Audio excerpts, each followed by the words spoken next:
Hi, this is Andrew McCutchen, and you're here on the All-Stars, and we're here at the Benedum. And today, our guest is Mr. Anthony Bourdain. I know you're here on, on a speaking tour. So, what is it exactly that you're sharing with your fans? Well, it's a tag team with Eric Repair over there, and I think half the fun, most of the fun, comes from the fact that we're good friends, but we have very different backgrounds. He's Right. a 3-star Michelin chef, and with one of the best restaurants in the world. Right. He has a reputation to protect. I don't. Yeah. So basically, I'm going to torture him for an hour and a half. That's great. Okay, watching a lot of your shows a lot, you kind of have a tough guy persona, and that's how you come off. And I know your wife is a mixed martial arts, so I was wondering, how does that work? Has she ever back you up in a sticky situation, or I'm waiting for that day, actually. I mean, without a doubt, my wife is the tough guy in the family. I mean, I would be deluding myself to say otherwise.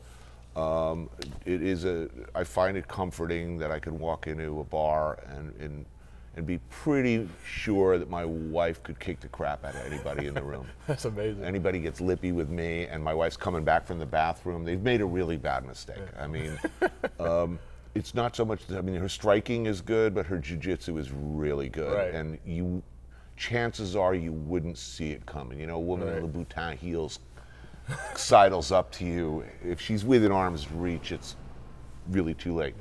But living with an athlete presents its challenges. Right. I had to get her a grappling dummy because she looks at me, when she gives me that, oh, baby, she looks at me, let me give you a hug.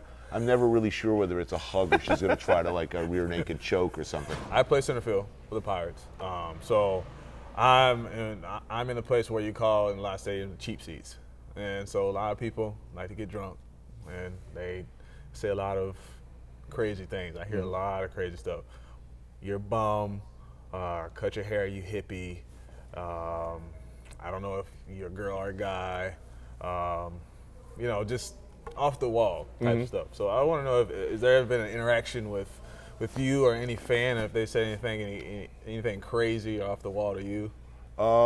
I've had, actually, this past week, I was doing a public speaking event and had a heckler. I kind of like it. Yeah. See, I can say something. You Right. have to just play through. I generally turn right to them and say, can I curse on this show? But I can engage them directly, let's put it that way. Right. I have invited someone to come up on stage so that I could Right. place, how shall I put this delicately, place the tip of my boot into someplace warm and uncomfortable. That's nice. Are you big on the ballpark food at the stadiums? No, I'm bitter about that. I mean, what is it, like $9 for a watery beer now? No. And I like a nasty hot dog as much as the next guy. But yeah, it's the beer.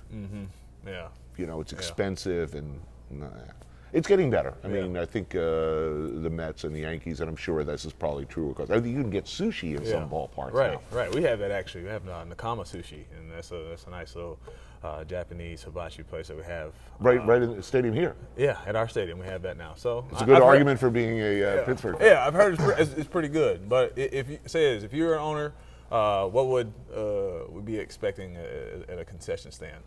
You know what? I would go back to the classics. I wouldn't have cold pretzels. I'd have really good pretzels. Right. I would have really good beer at a reasonable price. Right. I would have an excellent hot dog, not a generic hot dog. Right. I would have a great, affordable burger. Right. Okay, I'm not afraid to admit it. I love Eggo waffles. I'm not afraid to admit it. It's easy, and it's gotten to the point now to where I won't even put it in a toaster. I'll put it in a pan and fry it. And that's just kind of thing that I do. I really would enjoy a good Eggo waffle. Right. Is there one food, one canned box food that you grew up on, or that you love, that you're not afraid to admit?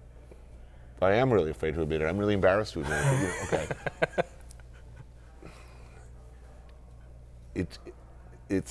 Look, in a perfect world, I'd be eating a Popeye's fried chicken if I'm eating fast food fried chicken, but it's not the fried chicken. It's it's that damn macaroni and cheese. Yeah.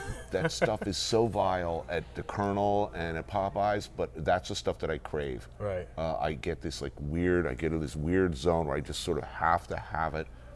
That's my shameful, dirty secret. I really appreciate it. That's all the questions I have for you. So, big fan again. I thank you for taking the time out of a busy schedule just to come here. And next time you're in Pittsburgh, I would love to bring you out to the ballpark. Again, appreciate it. Thank you so much. It was a joy. All right. That's all she wrote. I appreciate it.